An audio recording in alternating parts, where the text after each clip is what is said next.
It's Force with Friends, Episode 8, and we are breaking down Ahsoka, Episode 8.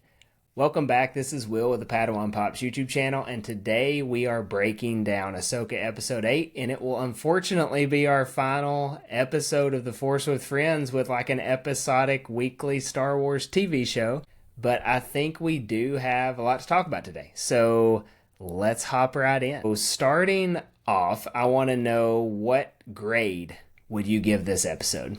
I think coming into this episode, after watching it, I feel like this is going to be like a love it or hate it episode. I feel like there's going to be people who are like 9, 10, and then there's going to be people who are be like, it's a 6. And I get why. I think there were definitely some things that threw me off in this episode that weren't my favorite, but simply because of how it ends, right? Because the way they close things out, and we'll talk about all that, I'm going to give it like a 9.5. 9.5, wow. I'm grading this a little bit differently because I was more interested in how it would close things out, and it allows me to look past some of the things that were a little off in the episode, but I mean, I couldn't be happier with how it ended. I like the way all the characters' arcs were closed out, and so as we get into that, I think there's a lot of good stuff to talk about, but I think it ended well. I agree. I loved it. I give it a 9 out of 10. And I just think it's hard for me to give anything above a 9 outside of that Anakin episode. So I don't know. It probably is a 9.5, but I really enjoyed it. There was a ton of action. We got the cliffhangers, you know, at the end, and everyone, which we'll talk about, everyone kind of went their separate ways, and there's a lot to talk about over the next, you know, until we get more Star Wars content. So I'll give it a 9 out of 10. And really looking back at our grades for all of the episodes, we didn't have anything under an 8. After I went back and watched, I don't think anything dropped under an 8. Really, with what few complaints we had, it sounds like we both really loved this show on a scale of 1 to 10 at least. Yeah, no, I agree. And I think a lot of it's thinking back to the show after you watch it. I think it's easier to forget some of those minor things because a lot of the big beats were really good. A lot of the character moments and the plot moments, I think it allows you to kind of ignore some of those things because it wasn't a perfect show, right? Right, of course. And this last episode was not a perfect episode, but it was good enough in the way that it ended that when I think about it now, I just think about how well it ended. I don't think about necessarily the little things that bothered me. But I can see how some people would. I know some people get caught up on that stuff, so I can see why some people would rate it lower. Right. But no, I loved it. Yeah, I agree. We're not going to do an episode review because you've watched the episode by now. We're going to try to hit the high points from what we really liked about this episode or things we think are worth talking about. So where we're going to be moving through today, we've already done our episode grades, but we are going to talk about Morgan Elsbeth. We are going to talk about Ezra building his new saber. Number 4, we did this last week and potentially the week before too, but all of the action in the episode. And because there were so many different scenes that had so much action, we're just going to try to lump all of that into one category. We're going to talk about Sabine using the Force. I think that's probably the hot button topic for this entire series or season, if I had to guess, is her and the Force. That's been the majority of the complaints. It's really been our only complaint. And that's then true. The ending, the where do we go next? Not just talking about where does the podcast go next, but where do all these characters go next? Because there was so much all at once. So let's try to hop in, and we're going to start with Morgan Elsbeth. So the episode starts, they do that little ritual to her. I think you have the proper canon term. What did you say that was? They called it the Gift of Shadows. The Gift of Shadows. Yeah.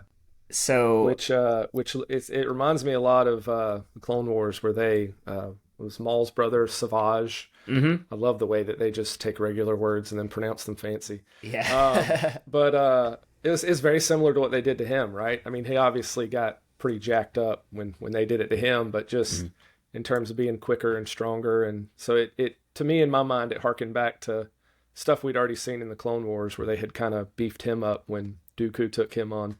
Yeah, that's a good point. And I thought, for me personally, it was a very creepy thing for Star Wars to do. We don't really see anything like that in Star Wars. I think the creepiest thing we've seen up to this point, outside of Zombie Palpatine in Episode 9, is probably when Palpatine's in the World Between Worlds. He's doing those incantations. Yeah. And outside of that, there's never been anything like eerily witchcraft to me, but this was a creepy scene. Not that I hated it, but it just was like, whoa, this is kind of serious. Yeah, and it got creepier, right? But It did, yeah, I mean, yeah. I guess you can't really have the Night Sisters center stage, I guess, without it heading that direction. That's kind of always been the hallmark of their Force magic. So Yeah, for sure. It was an interesting scene, but then they do the rest of their magic and they give her the Blade of Talzin, and yeah, that's a Clone Wars callback, right? yeah, it was when Mother Talzin was fighting Yeah. Mace Windu. Mace Windu, that So- was it. So I don't know if she came up with that magic. That, I mean, it's obviously named after her. So Yeah, and so as soon as they did that, and we'll get into this with the action a little bit later, but I knew she's getting an Ahsoka rematch. yeah, So it was telegraphed that that was going to happen, and she actually is a formidable opponent for Ahsoka, just if you go back to The Mandalorian. So I was excited as soon as they gave her that sword because I knew exactly what was going to happen. yeah. No, you could see it coming that way. You knew she was going to be somehow Yeah. staying behind to fight Ahsoka. So Yeah. Now, a question with this. Do you think this whole Gift of Shadows, is this something they can only give to a descendant from Dathomir, or is this something that they could just pick anybody and do this to? it's a good question. Because obviously the male Zabrak people are related to the Night Sisters, and so Right. it works on them. But that's a great question. It makes you wonder if that was something that had been done to Marok. Sorry, not Merrick. I'm stuck on Starkiller still. To Marok. But Yeah. at the same time, she didn't die the same way. There was no green mist when she died, so maybe not the same thing. But yeah, that's a good question. Until you and it mentioned also- him, I forgot he existed. No, I until know. just It also brings up the only reason I've been thinking about him, because I've been thinking about what's in these. We're getting ahead of ourselves. These Yeah, coffins, the though. catacomb These, coffins, yeah. things they've loaded up. So I don't know if it's going to work on every single person that's loaded up on Yeah. the ship. I don't know.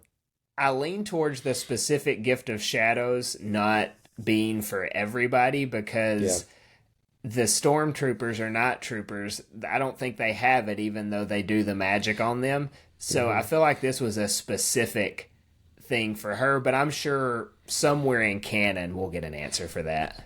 Yeah, that's true. You're probably right. It's probably not just a anybody can get it type of thing. So Yeah, I would be interested to know a little bit more of that, though, going forward. This episode didn't have a lot of breathing room, first of all. No, it was moved pretty quick. fast paced. So we go Yeah. from, I want to say immediately, from Morgan having this little ritual, from there to Ezra on the ship building his saber. And you Yeah, I want to think you're talk right. about a wholesome scene for Yeah. Rebels fans. Yeah, That was it. I mean, you talk about, first of all, getting to see someone build a saber is really cool anyways. It doesn't matter if it's Ezra or Ahsoka or whoever it is.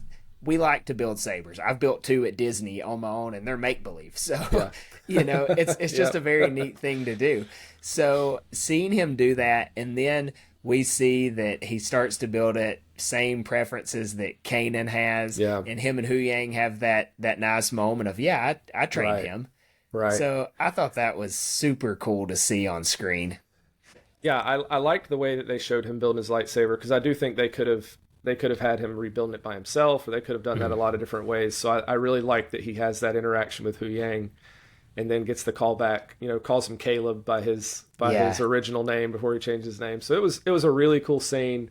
It was a really cool scene to see Ezra kind of be reminded of his master. Like you said, it was wholesome, right? It just made you feel good to kind of go back there. And I really like the way they chose to do that with him and building his lightsaber.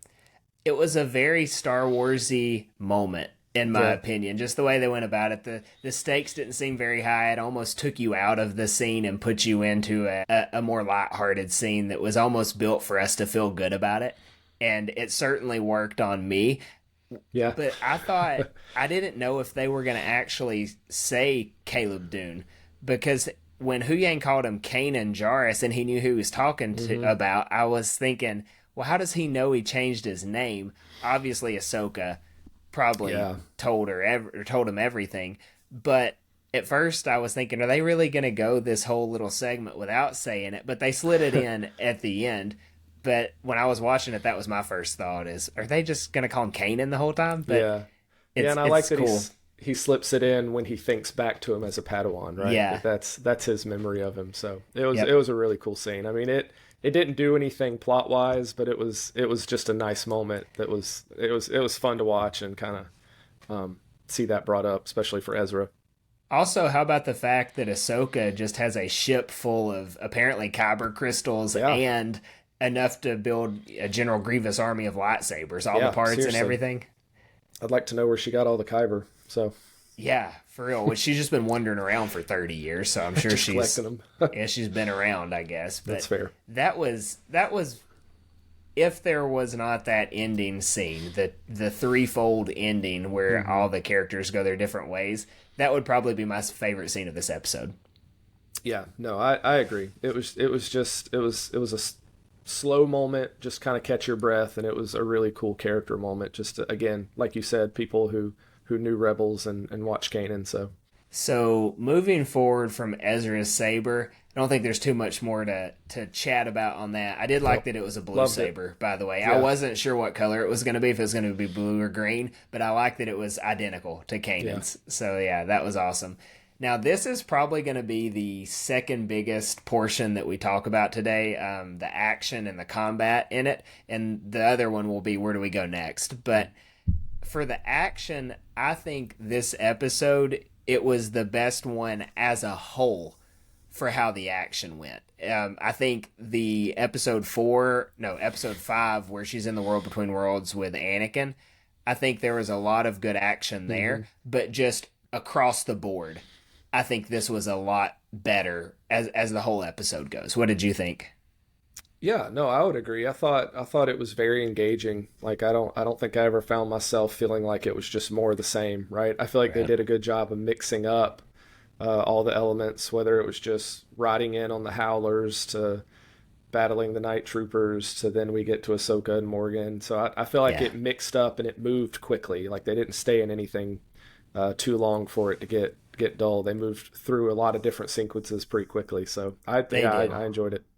Yeah, and so just kind of breaking the action down chronologically, I'm going to skip the rat horses where they get to the fortress. Horses. That was cool to watch. Let me tell you, I am loving the way you describe all these new things we're getting in these episodes. There's probably names for them, but I don't know them. I think they're called Howlers. I think that's what they call them. That is a cool name. Yeah, from turtle jawas to rat horses. Rat horses. I'm really appreciating the Will glossary of Star Wars terms. Yeah, it makes sense. So that was a cool scene. I thought they did go to the CGI on the explosions and everything, but they get in and they're fighting these stormtroopers. And I will say our thumbnail for this episode is probably going to be Ahsoka, Ezra, and Sabine all with their sabers out. I was thinking about it over throughout the day, thinking what would be a cool thumbnail, and that's probably the coolest picture from the episode. They all have their sabers out, ready to face these stormtroopers.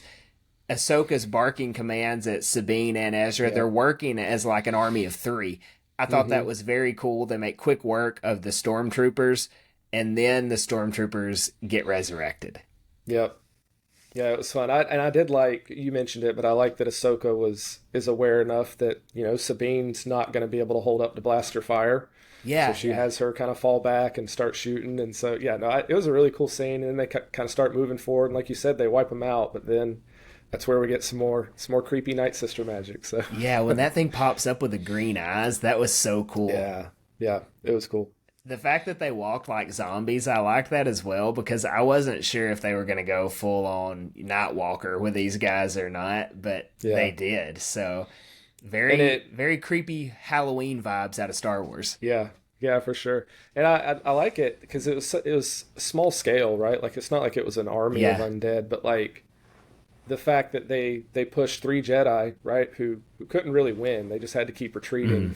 I do think it maybe points to maybe something that the Night Sisters are going to be doing with all these things they've exhumed from the catacombs, right? Like this was just a small group of these undead troopers that that 3 Jedi had to keep running from. So it'll be interesting to see where that goes in terms of if they form like a large scale army out of this. So Yeah, and they're undead, so what do you do about it? That's good kind of question. the interesting Do they part. follow standard zombie rules? There's the Yeah, question. I think they will. So they move from there, and they essentially have to use the doors to block them off and get to the next stage. But Morgan Yeah. Elsbeth shows up with her new weapon, and her and Ahsoka have their rematch. And she lets Sabine and Ezra go to stop Thrawn. And I think She wasn't too worried about them. she really wasn't. I was kind of like, well, why is she not stopping them? Yeah. Because she's supposed to be distracting, but I think Yeah. she has a little bit of a vendetta with Ahsoka as well. Oh, absolutely. And I think the big complaint is the choreography. Ever since Disney got Star Wars, it's not Nick Gillard, so it's not the same prequel level lightsaber duels, things like that. But the fact that the actress that plays Morgan Elsbeth, it's Jet Li's goddaughter. She's in. Is it really? It is, yeah. So Nice. she's good. And if you watch that duel, I don't think there's really any complaints about the choreography on her side of things. Rosario Dawson is an actress. She's not a combat person. So I'll almost give her a pass for not being the most compelling of lightsaber duelist. But when you throw in Morgan Elsbeth, I thought it was great.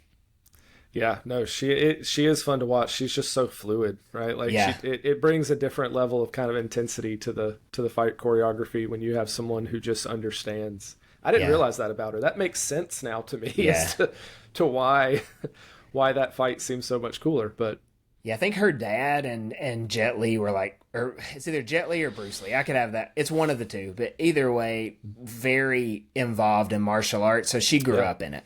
Yeah. That's cool. So she holds her own. She's got the Night Sister magic, Gift of Shadow. She's already very skilled with a weapon anyways. We knew that from The Mandalorian season 2. But while this is going on, Ahsoka and Ezra are up fighting those possessed death troopers, essentially. Like, they're big, they're strong. I think they have Beskar. Me and you talked about that today, maybe. They took a beating. Yeah, they took a beating and they were pretty okay. And this is really going to segue probably into the next segment. But Sabine uses the Force. Ezra's using his saber. Sabine helps Ezra. I thought they fought very well together. Yeah, no, they did fight well together. They kind of get split up, so they're kind of doing their own thing to an extent. We talked about it. One of my complaints was I don't know why Ezra forgot how to force push people all of a sudden when he literally just tossed around about 37 troopers, hours before. But I mean, I get it. Sabine had to be without help and in desperation, so they had to tie him up somehow. That plot armor. Yep, that's what did it. But they were like undead too, weren't they? Because they were, I believe. That dude got his helmet blasted open. He was okay. It was looking pretty rough. But either they're undead or they're robots. Oh, I don't know. Are they the Death Trooper robots, or are they actually? I couldn't tell. So they're not Death Trooper, Dark Trooper. She blasted his helmet several times, and it kind of blew off, and I couldn't tell if it was his face messed up underneath. Yeah. Or what it was. I'll have to go back and look. They were big guys. They were. They were bigger than the others, so and they that's why I seemed didn't kind of know. mindless to an like extent. if they were like Moff Gideon's Dark Troopers. Yeah. I'm not sure. But yeah, that was a fun scene to watch. We talked about it a little bit. I know a lot of people will have significant issues with the Sabine Force thing. Yeah, let's go ahead and move into that. I think we're good on the action. Yeah, because the action kind of continues to move forward and is pretty straightforward. And Sabine pushing Ezra across if that's part of the action, it's also part of the next segment. Yeah. So I guess we might as well segue. We talked about the possibility that this planet's just really strong in the Force, right? Maybe that's what's making it work out. But the only thing is for it to not feel really forced, you have to try to make up those explanations, right? Because otherwise it's just like, well, that was a convenient time for her to suddenly have very good mastery over the Force. She came on strong at the end. She did. Yeah. So, again, that's one of those things where as I look back on it, it doesn't bother me that much because I really like how the show ended. But at the same time, I can get how some people might be stuck on that and a little annoyed with it. Yeah. But yeah, I mean, it works out, and then she's able to shove a grown man another 50 yards through the air. Yeah. So here's my thoughts on her Force sensitivity. The Force Awakens is canon. Rey has the moment where Kylo is like in her brain, and he essentially flips a switch. And from there on out, the Force awakens, for a lack of better terms. I'm pretty sure that's the fair. canon explanation. So I almost think Sabine and Ahsoka having this coming together again where they're on good standing. She forgives Sabine, and Sabine it appears to have forgiven herself at the same time.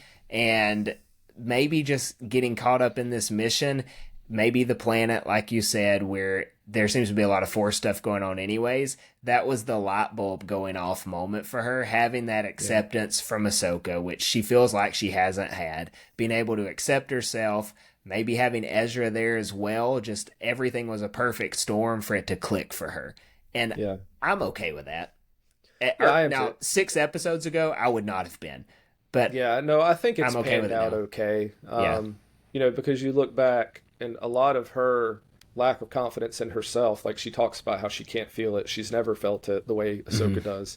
Yeah. And so we talked about that moment where she does sense Ahsoka and like has this experience with the Force, and whether that's just a confidence thing, right? And she's like, okay, well maybe I actually can do this. And maybe that's kind of what pushes over the Now that hump. you I don't mention know.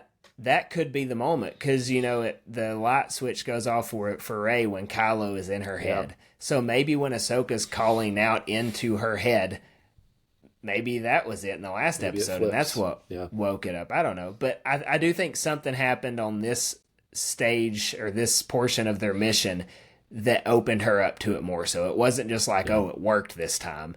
I think she did have some form of awakening that made it work. Yeah, and that makes sense. Personally, I would prefer that that's acknowledged somehow rather than we have to kind of hope that that's the case. Yeah. And make explanations, because it's a big moment, right? And so it's natural to wonder, well, like, well, why? Like, what clicked? Like, what made all of this sudden this work out for her? And so. I'm okay with even the lightsaber coming, because if she could pull a coffee cup, she could pull a lightsaber. So Sure. I have no issue there. And Rey does the same. She pulls the lightsaber and fights Kylo Ren at the end of episode 7. So as far as canon goes, cool with that. But pushing him across that big expanse, It's pretty significant. Yeah. that was a lot for me, because it's not just like pushing air. Because, if you read the books and you see how Luke describes the Force and really how Obi-Wan catches Leia when she's falling in Kenobi, they're reaching out and they're feeling an object within the Force and then using it to catch or use it to push or whatever. So you're telling me Sabine's able to reach out, know where Ezra is, and push him. It seems like a lot, but oddly enough, I'm okay with it. I don't even care. Yeah. I think it would have bothered me more if the show hadn't ended as well as it does. So That's true, yeah. That's a good point. So, kudos to Dave Filoni and the crew for taking us before this season started, even a few episodes in where we're like, why does Sabine have to be a Jedi? To making us okay that she's going to be a Jedi. I am, because that was definitely me before the show started. I was like, this is unnecessary. Like, she's a cool character. She doesn't need it. And I'm 100% okay with it. I like the way that it's closed out. So I think some of this, I think Filoni has had previously maybe more time to work with shows. Yes. And so I think maybe that's why we see the pacing off a little bit with this show. Lots of episodes on his stuff. Yeah, and so I think it's an experience where maybe you just see some of that come through at the end, where they have to kind of push some things through that maybe aren't as polished. Fluid, yeah. Just because it's so much packed into a few episodes. So, but again, with how it finished out and how he was able to close out arcs, I'll take it, right? Like that's right. Yeah, I'm willing to take that as long as the bigger narrative makes sense in the end. So yeah, oddly enough, no complaints here. So and really, we'll move this into the where do we go next segment. So if you're watching this on YouTube, you see the agenda up here, and so at the end of the episode, we have Ezra back in the galaxy, Thrawn's back in the galaxy, Ahsoka and Sabine are stuck together. Like, Ahsoka and Sabine are on good terms. Sabine decided to stay. And we see Baylan going his way, Shin going her way. there's a lot of where do we go next. Let's start with Ahsoka and Sabine, just because we're kind of already in that mindset anyways. Yeah. I think this is going to be a very good plot device to give Sabine some time to train before getting back into the action. So I like how they did that there. They're on a recluse planet. They're together. They're on good terms. And she's going to be able, I think, to be a pretty formidable Jedi by the time they find their way back to the galaxy. Yeah, it does seem that way. Yeah. I like where their arc ends up, because they had really played on this tension and kind of animosity between them, and we kind of finally learn. I love that we finally learn what happened with the Mandalore thing, right? Yeah, that Ahsoka left because she was worried Sabine would go evil, right? She'd become Darth Vader, right? The thing that Tell as been old as afraid of. time.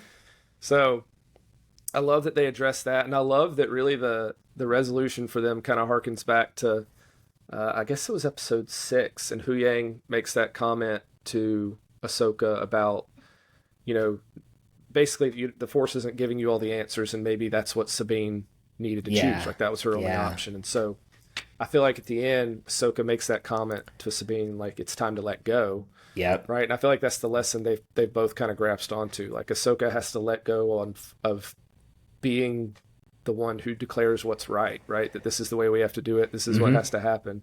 You think about earlier in the show, I mean, she'd have been all over Sabine for having them stranded on a planet, right? Yeah. With no way back.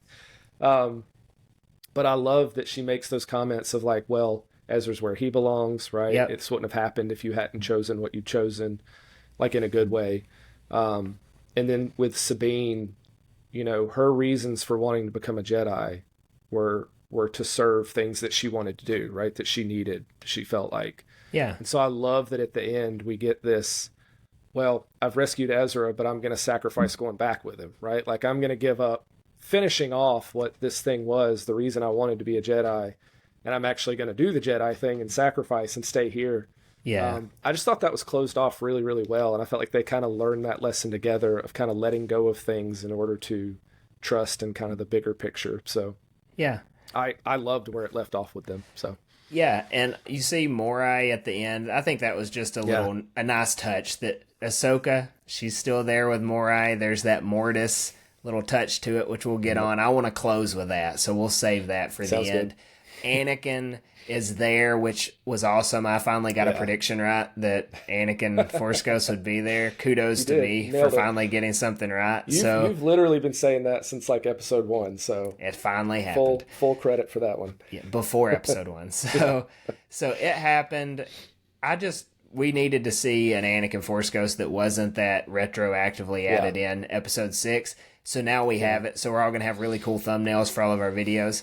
And knowing that he's going to play a little bit of a role too, the Obi-Wan Yoda role, where they're not there all the time, odds are, but he's going to show up when he needs to for Ahsoka and for Sabine, I would say. And it gives you that sense that, yes, Ahsoka's out here. She has Sabine and the little turtle guys, but she's not alone because Anakin's there too. So that's a wholesome moment as well. It is, and it we've all loved so much having Anakin back in and Hayden back in the show, and so it's cool to have this feeling of like, well, we're going to get more of him, right? Yeah. Because you don't put him right there at the end if that's not going to be something involved with the plot going into next season. So I agree. It's a cool thing to have at the end to know that it's going to be moving forward. So Ezra ends up back with the New Republic with Hera. There's not too much to say there. They have an obvious where they going next. They're fighting Thrawn. I don't think there's nothing else to say about them. Cool reunion, but they're going to be the ones that are going to have to fight Thrawn on their own with the New Republic until Ahsoka can get back. Yeah, no, I love the reunion we get with Ezra and Chopper. That was he really knew fun. It was Ezra, which was cool. Yeah. But it almost feels like they've set up two different shows in a way, right? Like And I don't know how they're going to balance it going forward, but Thrawn at this point is really, it's his story, right? Like this is his.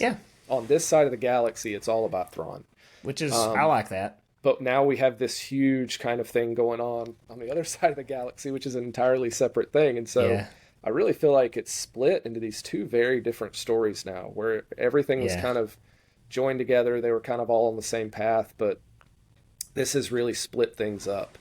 And so I like that. I like that Ezra's back. I feel like now we'll probably get to see more of some of the Ghost Crew. Hopefully interacting with him, which will be fun. We'll get the Ezra Jason interactions. Hopefully, we will. Going forward. That'll be good. Be fun.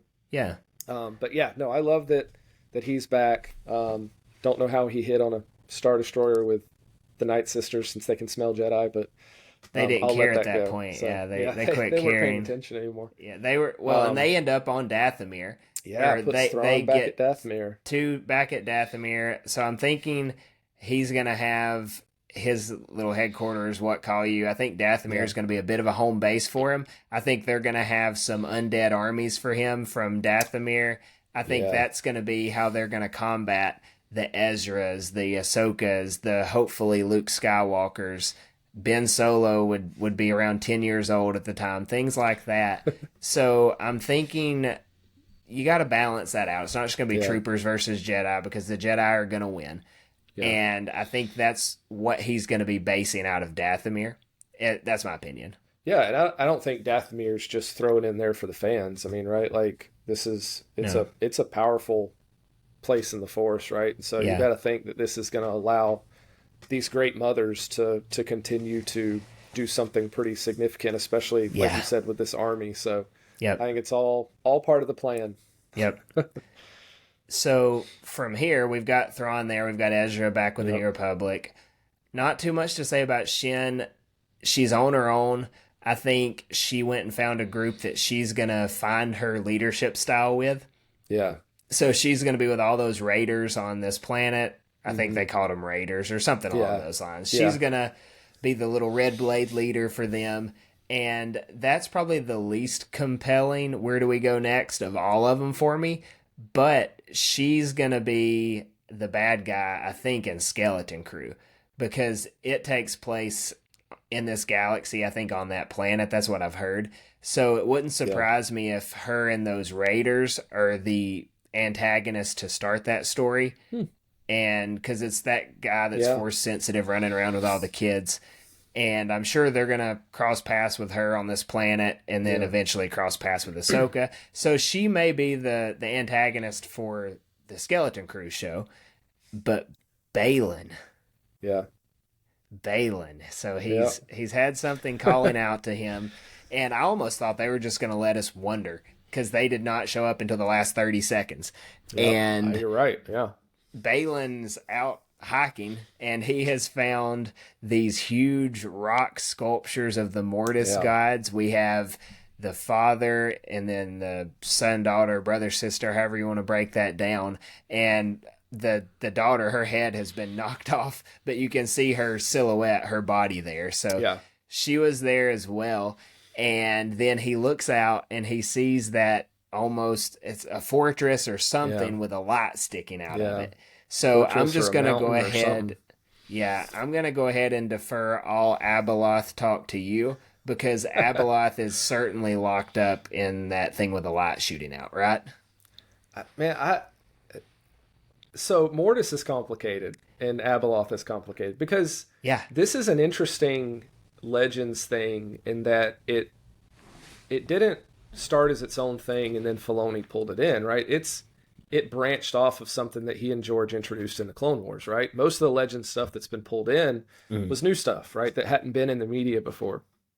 So all the expanded Mortis stuff is still based off of what was in the Clone Wars, which it's hard to know if they had their own plans for where that was going to go, or if they are going to start pulling in these things from the Legend stuff. Now, talking about some sort of, awakening force entity that's out there that's calling. I mean, that's right down the story of Abeloth. Like, she called Jedi and forced people to her, and she would drain their life force to get stronger.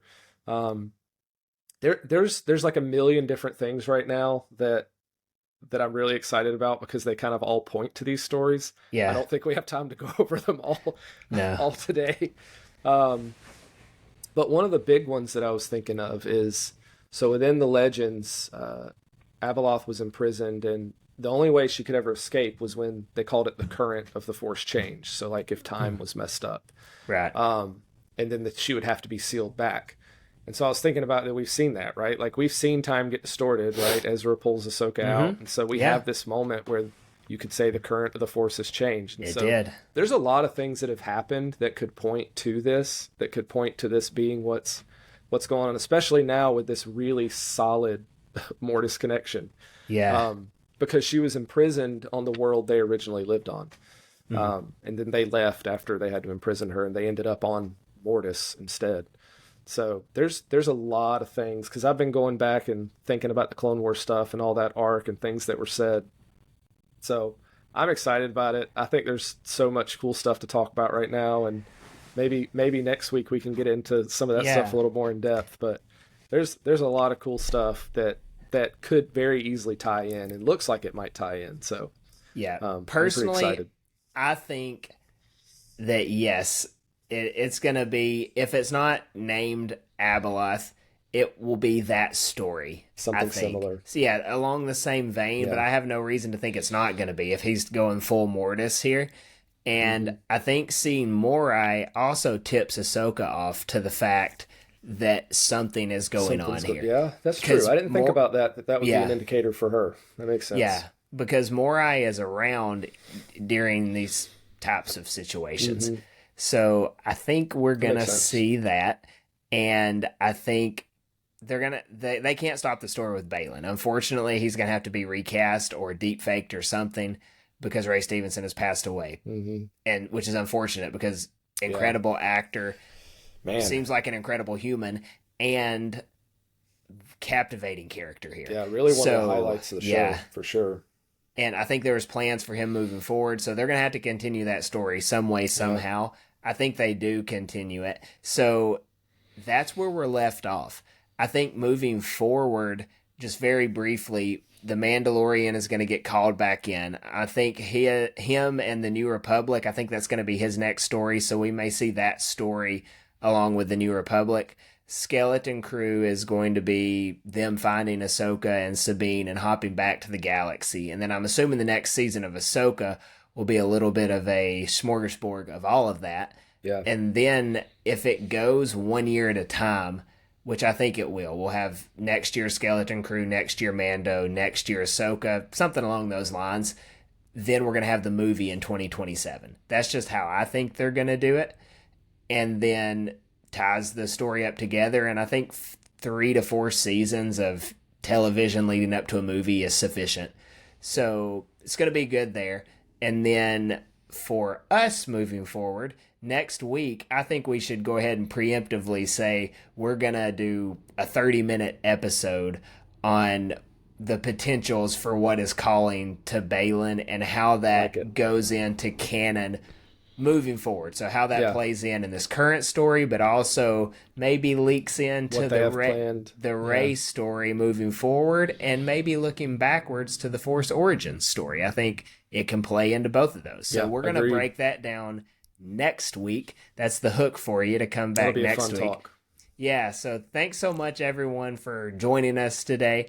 We, if you noticed, have a different format. I'm using a different podcasting platform, so if it sucks, I apologize. I'll swap back to the other one. But it appeared that there were some benefits, so thanks for bearing with me with this. Otherwise, please don't forget to like and subscribe if you're enjoying this content. And as always, may the Force be with you.